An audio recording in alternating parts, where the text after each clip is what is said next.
You're listening to the Teaching Toolbox with Brittany and Ellie. Join them as they talk all things middle school.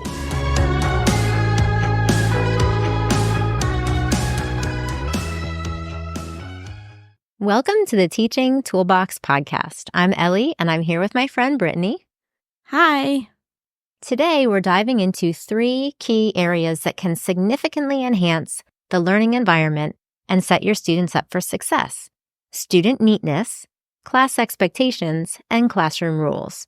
We'll discuss the benefits of each and share some practical ideas on how to implement them effectively. So let's get started. First up, let's talk about student neatness. What exactly do we mean by neatness? When I first think of neatness, I think about handwriting, notes, math work. Neatness can be so much more than that, however. It can be like how neat and tidy a desk is, how neat and organized binders, lockers, and backpacks are. Is the desk stuffed to the max, unable to budge? Are students unable to find what they need when they need it within a reasonable amount of time? Are there papers not in the proper places, corners sticking out, getting ripped, bent, or destroyed?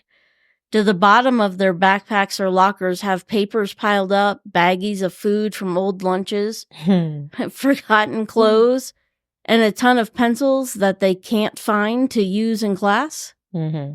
Do papers come to you with food stains or worse on them? Mm-hmm. Yes, I've got pictures of baggies of food in the bottom of the lockers in my mind. I once got a paper that said, "Don't touch that," and pointed to an object. What was it?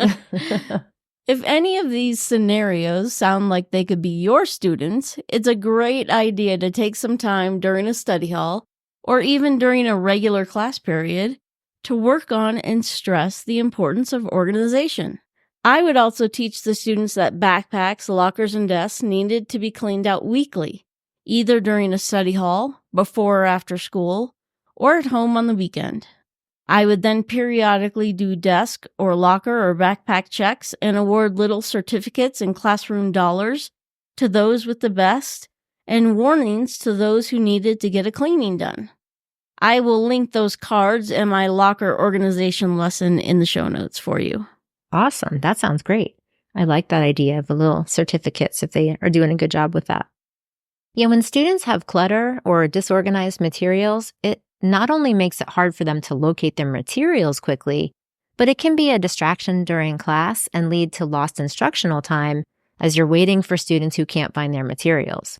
The disorganization can create an internal sense of chaos for students, and that affects their ability to focus and maintain a productive mindset for learning. So taking some time to teach organization and encouraging students to stay neat and organized can profoundly impact their academic success and their overall well-being. It can help improve focus for students as a tidy workspace minimizes distractions, allowing students to concentrate better on the things they need to do. And teaching organization skills can also help students just develop positive habits. Teaching neatness fosters personal responsibility, and it helps students develop lifelong organizational skills, which we know we are all in need of. Yes, very much so. So here are a couple of implementation ideas. Number 1, when organizing your supplies and teaching how to organize a desk or locker, don't just tell the kids that the smaller books go on top of the larger books, or that the scissors go in the pencil box. Instead, ask the students where they think the items belong, or where they belong in relation to the other items that have already been placed. Making the kids logically have to think it through and process it themselves makes students have to think at a higher level when it comes to organizing it all. Mm-hmm. I like that. I think about like the smaller books on top of the larger books. It's something that, they don't maybe really even think about. They just shove the books. Yeah. I like that. That's great. We can use some visual aids, like you can use posters and labels to remind students where things belong. And that can include some color-coded bins for supplies or illustrated charts for desk or pencil box organization. And number 3, you can run periodic checks on desks, lockers, and backpacks, like I mentioned, and run them frequently at first and then taper off as the year goes on in order to show students that you're serious about organization and that it's important. That's great. I like the idea of checking a lot more frequently to begin with and then tapering off and then maybe do some surprise checks here and Yes, there. yes. Okay, let's move on to expectations and then we'll touch on rules. There are 3 main types of expectations in school. We have academic, behavioral, and social. Most think about behavioral expectations such as show respect, be responsible, take ownership, but as teachers, we also have academic expectations. As a teacher, you expect your students to try their best on academic work, participate in class, possibly format their papers in a certain way, and answer in full sentences. Were you picky about formatting papers in a certain way? I kind of was. Oh, I was, totally. Yeah. Like those may be academic expectations we have, but we don't always communicate them well. Instead, we just think they're intuitively understood. Like they did this last year. They probably know how to do it this year. Yeah. So we can't have that expectation. Social expectations are the expectations we have for dealing with others. And again, they are often not taught, but are assumed to have been learned when the kids are younger. But as we learn, adapt, and grow, our brains do too, to some extent. And so it's important to touch on these things again and again. And the social expectations is one of those areas where we need to keep revisiting. By middle school, we should be teaching students roles within teamwork situations. We should also be reviewing proper line etiquette, lunchroom behavior, crowd behavior, and more. I am sure more than one of us has been to a Broadway theater and heard people hooping and hollering and wearing sweatpants. While who hasn't been to a school function and heard the din roar of people talking on their phones throughout the performance? It's appalling behavior from a group that wasn't taught how to behave in public. May I share a short story? Of course. I went to my nephew's band concert at the high school level, and sitting in front of us was a family, I think maybe a grandmother. On either side of her were, I believe, her grandchildren, and the parents were sitting in the row in front of that. The 2 children, one like 7 or 8 years old, one 13 maybe, they had their phones on the entire time. The screens were bright in our eyes, and they seemed oblivious to the fact that might be bothering somebody else. Wow. It was a little bit frustrating, but those kids were taught that it's okay to just sit on your phone in a concert and not really pay attention to what's going on, but just sit on the phone and watch the phone and not think about how it's affecting the people around you. So we need to have those lessons.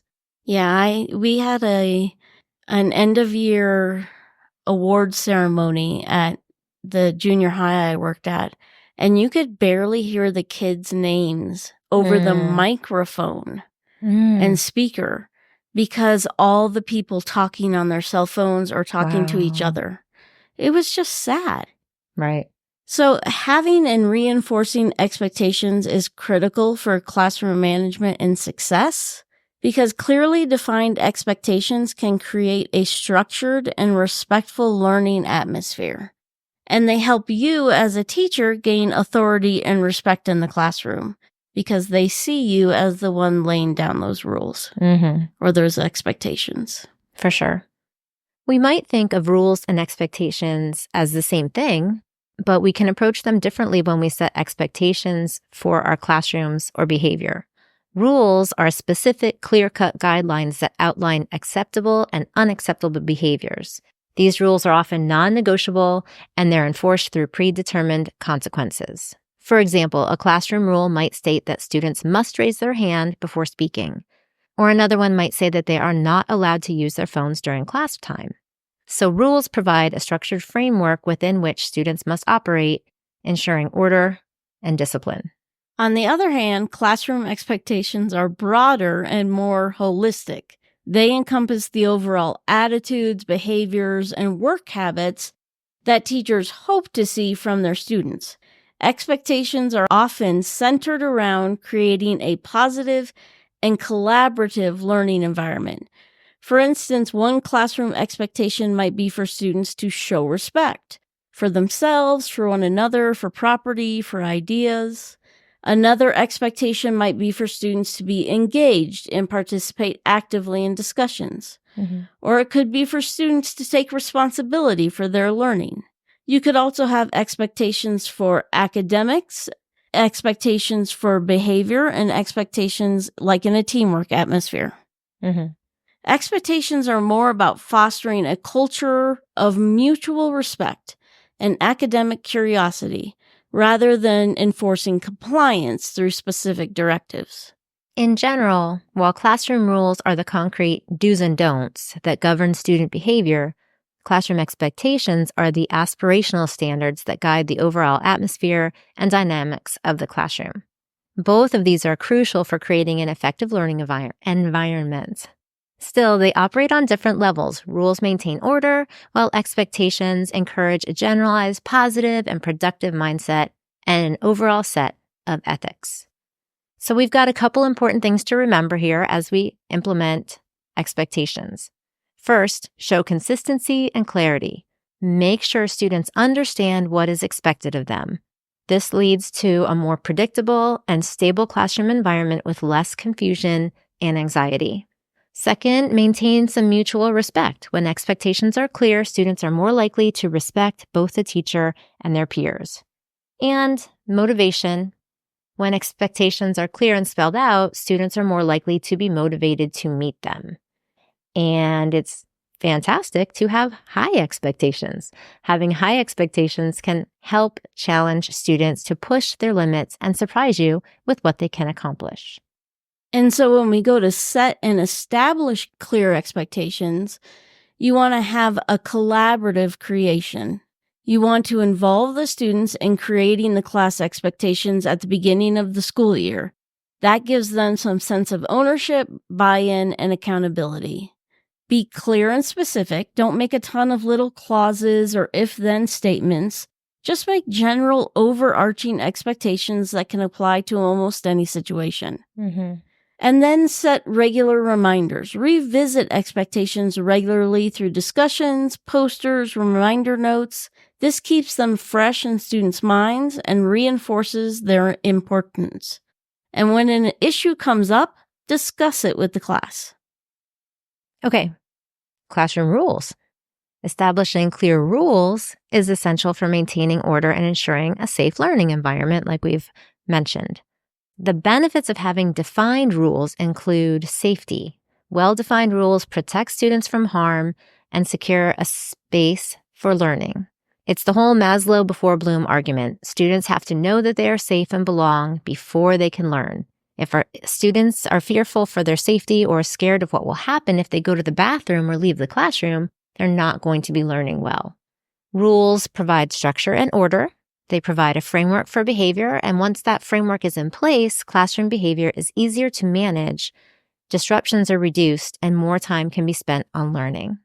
And then it's really important to be fair and consistent. Consistent rules ensure that all students are treated equally, fostering a sense of justice and equality. So you can't, say, I'm going to enforce this rule this time, but not next time. Or I'm going to enforce the rule when this person does it, but not when this person does it. We have to make sure that we are really consistent.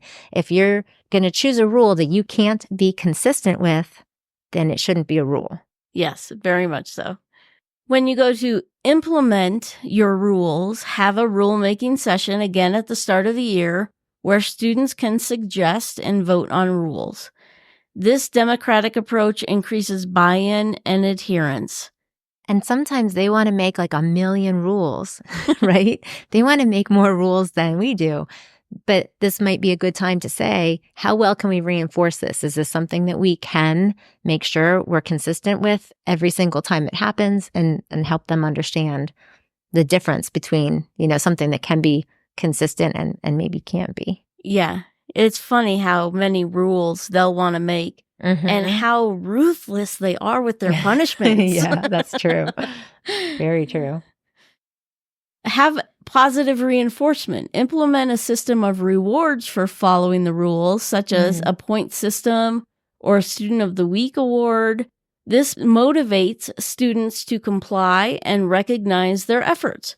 We've talked about different ways to reinforce positive behavior in our Using a Classroom Economy episode and also in our Behavior and Discipline episode, and we'll link both of those in the show notes. And then have a visual reminder. Posting rules prominently so all can see them and be reminded of the objectives in front of them is a good way to keep students on task. But also, it quickly reminds students which rule they broke before you get back to teaching. Don't ever make rule breaking and reprimands a drawn-out process. Just remind the student what they did, tell them what step they're on, and what they need to do. Such as, Linda, you're talking, that's strike 2, see me during work time. Then go right back to teaching. Mm-hmm. Don't allow ifs, buts, or rebuttals. Mm-hmm. Absolutely. To me, the most critical factors are clearly communicating rules and expectations and consistently reinforcing consequences if they aren't met. You can have the best rules and expectations in the world, but if you don't reinforce them or you reinforce them inconsistently, there is no point in having them. I agree. And sometimes you need to do a reset because you let things drift or you let kids get away with things you shouldn't have. So then I tend to have a class meeting, explain it's a reset, like I let skibbity go too long. It got out of hand. Kids were saying it every 3 seconds. And so I'll say, no more skibbity in this classroom. Mm-hmm. And then I'll take a few questions and then we'll just get back to work. Yeah, reset's a great idea. But also you have to involve parents throughout the process. If you can, get in a good phone call at the start of the year before you ever have to call home about something bad. Mm-hmm. But when something bad does happen, talk to parents immediately and make sure they're in the loop with you. Yeah, absolutely. I know I always send home our expectations and rules for parents first day of school or, right away so that they are aware exactly what the rules are and they sign off on them, that they have seen them and they acknowledge that they understand. Yes. All right, so we've talked about strategies for fostering student neatness, setting class expectations, and establishing classroom rules. By incorporating these elements into your teaching practice, you'll create a more organized, respectful, and safe learning environment for your students. We encourage you to pick one tool we mentioned and add it to your teaching toolbox. If you'd like to hear more about any of these topics, please let us know. Comment on any Instagram or Facebook post or contact us through our website, teachingtoolboxpodcast.com. We'll talk to you later. Bye. You just listened to the Teaching Toolbox. Follow them on your favorite platform for more episodes and share it with a friend.